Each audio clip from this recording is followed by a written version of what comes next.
Hey everybody, it's Master Gallengeist here, bringing you my review for the season finale of What We Do in the Shadows, The Portrait. And this was a really good episode. I really enjoyed it. And it set up our cast of characters in a very interesting way for what's going to be happening next season. It definitely resolved kind of the issues and the storylines that we've been seeing going on in this season and setting us up for some crazy ass shit next season. So, we go into the group and we see that per tradition, after like a vampire or whatnot dies, usually within their kind of like group, they have a portrait done. And Donald Logue, the guy from the Blade series that was Deacon Frost, so like familiar kind of vampire dude, he's doing it. And I gotta say, I didn't expect him to come back, but he was actually really pretty good. Wouldn't mind him like doing like some surprise cameos because he was just funny, just like talking to him about like how he would do certain things in like the film industry, and that he really got into painting, and that he would take pictures and then of course paint the pictures, like doing the casts of like Grounded with Children, I think, and Grounded with Kids, I think, something like that, and then also other buildings, and it was just really kind of cool to get his perspective. He's like, yeah, I'm just doing my shit, man. Like, I'm able to do my work, do this stuff. Yeah, it's pretty cool. And we see that everybody is dealing with their kind of grief in their own kind of ways. And also, we've got the guide advisor lady who's in the portrait as well. We got the Baron, we got the Sire, we even got the Hellhound. The group begrudgingly says that they have Guillermo in there because he's the only one that can control the Hellhound. But people aren't dealing stuff in the healthiest of ways. Guillermo tries to get people to like really talk about it and everything, not just like fuck that shit. No, whatever. Now we forget about him because he's not in the portrait anymore. Nandor, having dealt with all of the shit that he's done with his love life and everything else, has decided to travel the world. And well, see, it's not just his love life, it's his love life, his understanding of the universe, everything. He needs to reevaluate this stuff. And Guillermo is, of course, freaking out because he sees that it's kind of their group is disintegrating. And at first, he wanted people to deal with it in a healthy kind of manner, but he's doing. Then he kind of shifts to unhealthy by trying to, like, make sure that the group stays together in whatever way possible, which isn't the healthiest way of kind of dealing with it. So he's like, all right, he's doing that. If I could try and get like the rest of them to do it, because the guy's like, oh yeah, here you can do this, that, and the other. Tell him to like wear a backpack that's got his ancestral soil so he can nap wherever. And Guillermo's just freaking the fuck out. He's trying to see what's going on. He tries to like talk to Nadja about it, but then she's like, here, look at this. And of course, she doesn't know how to work a VCR or a TV. And he's like, no, that's like a glass, pretty much paperweight. This is the remote. And then puts it in, and we see that it is a VHS from the Supreme Vampiric Council offering Nadja a position in London, in England. And she's like, I I want to accept this, but Laszlo won't go. And we find out that Laszlo has sworn to never go back to England because he was kicked out of the Sherwood Club. And he's like, nope, I'm not fucking doing it. And he has told nobody. Another important part of what's going on with his stuff is that he's told nobody to like go down and touch Colin Robinson's body. So it's like, okay, he's being protective about it for some kind of reason. We'll have to see kind of what that is. And see, they were doing the portrait, and then he's like, all right, let's take a break. And this is during the break that everything's going on. So he's like, oh, there's no way to go to England, right? All right, okay. And he's trying to pretty much use that as leverage and all that to make sure that it would work that way so that nobody would leave. But he sees that Nandor's pretty much getting everything worked out, but it really comes to a head when they're going back to the portrait and everything. There's some really kind of funny lines, like when they go on break, let's like, all right, everybody, take 5, and the Baron's like, take 5 of what? And it's really kind of cool to see him and the Sire and everything just kind of like working out and doing their own kind of thing. There's so many kind of cool little bits going on throughout this, and it works very well to show how our characters are dealing with the grief like Laszlo and all the different kind of things going on, as well as Nadja and Nandor. It's like really kind of cool to see the actual fallout of what happens when like somebody dies like this. Well, when they get back and they're pretty much doing the portrait, we see that Nadja breaks down and says, "Listen, I got offered a thing to go to England, and I want to go and I want to do it."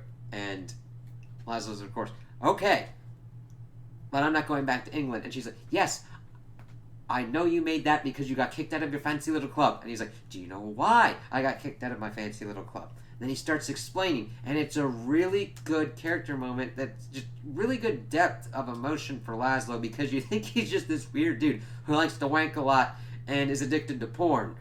Granted, that is an accurate description of him, but he's more than that, because he starts saying, he's like, "Yeah, they didn't even care I was a vampire.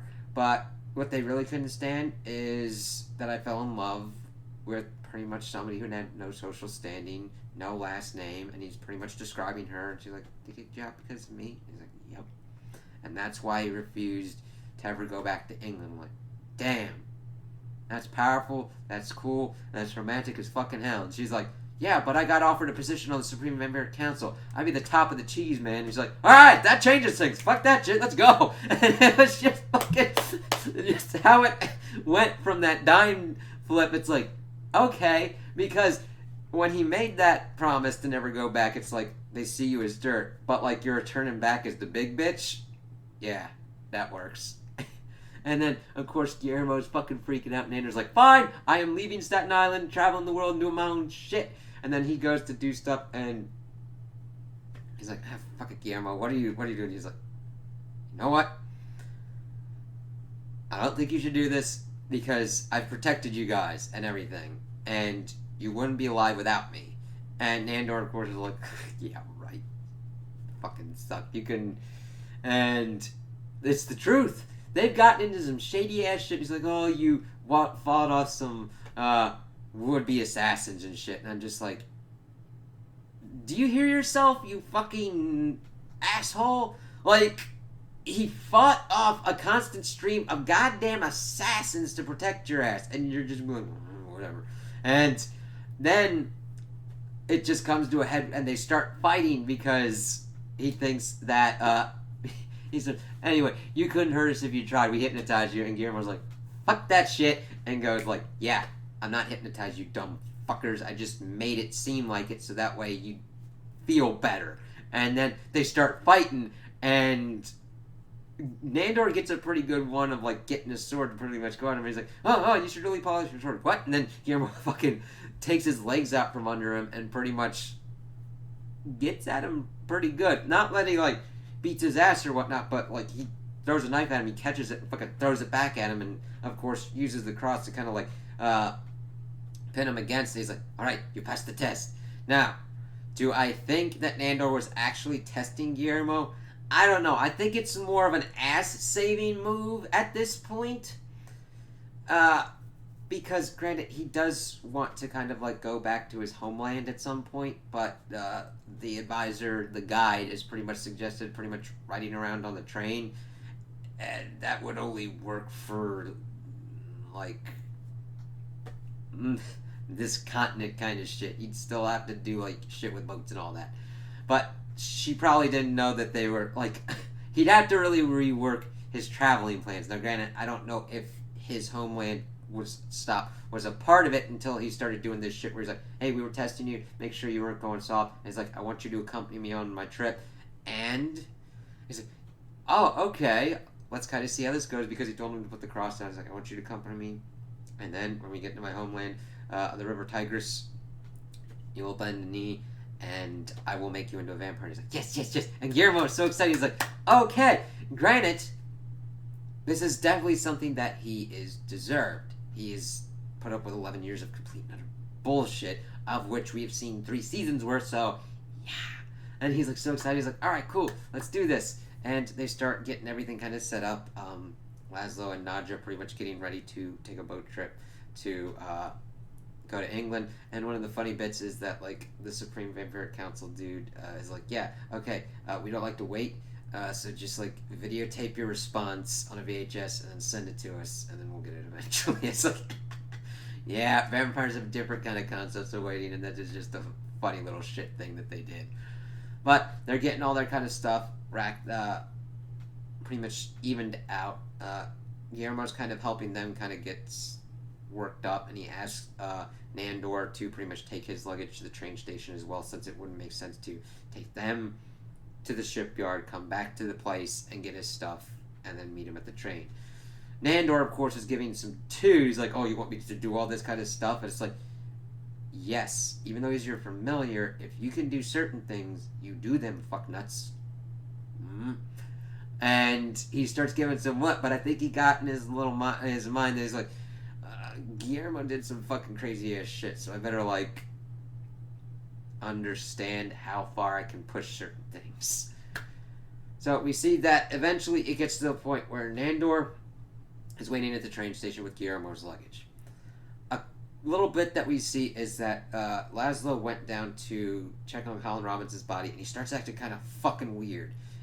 His voice kind of changes a little bit, and you're like, what the fuck's going on? He's like, yeah, I went down to Colin Robinson. Oh, yeah, let's kind of do this. So then we see that they're at the boat. He, of course, has recorded RuPaul's Drag Race, which was another kind of funny bit because the Supreme Member Council dude's like, we better not be like taping over RuPaul's Drag Race, and of course we see that the VHS, it was taped over. And he's like, gives her all that, and I'm just like, yeah, alright, cool. It's nice knowing you, pretty much. And then has her put in the coffin. And then we see that Laszlo is putting Oreos, and he's like, tells Guillermo to put these Oreos and Pedialyte in the coffin. And he's like, why the fuck are we doing this? It's like, yeah, that's where it's weight in gold in there, man. He's like, yeah, Guillermo, I want to thank you for this.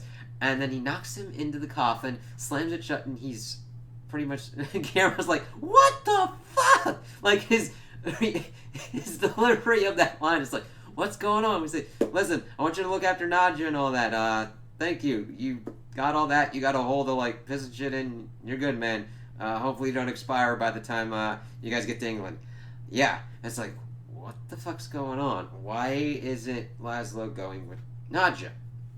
And then we see that he's written a letter to her about this. And this is important because Guillermo was getting ready to go on a trip with his master, something that he really wants because even though they have a fucked up relationship, he still really cares about Nandor. He even called him my Nandor when he was like putting away the dolls and everything to pack everything before he changed it to my master.